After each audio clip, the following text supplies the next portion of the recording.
the date and the timing for the president and Vladimir Putin to meet is going to happen during the G20.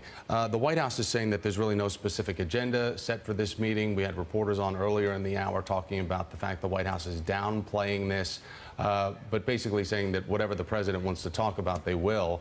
What would you hope that the president addresses in this face-to-face meeting with Vladimir Putin?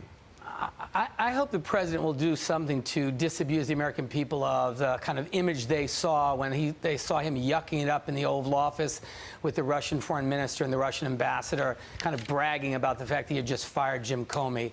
This is, by the way, remember, the American media didn't get to see that. It was the Russian media.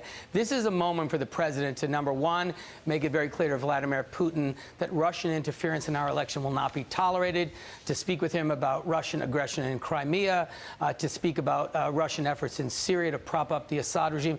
The idea that the president doesn't have an articulated, well-thought-out agenda for the issues that he intends to discuss with the Russian president and a strategy around that is really alarming. I mean, Vladimir Putin's going to go to this meeting. He's a trained intelligence officer. He's going to go with a very specific strategy with what he's going to try to achieve at this meeting. And this is not a meeting the president can kind of just shoot from the hip.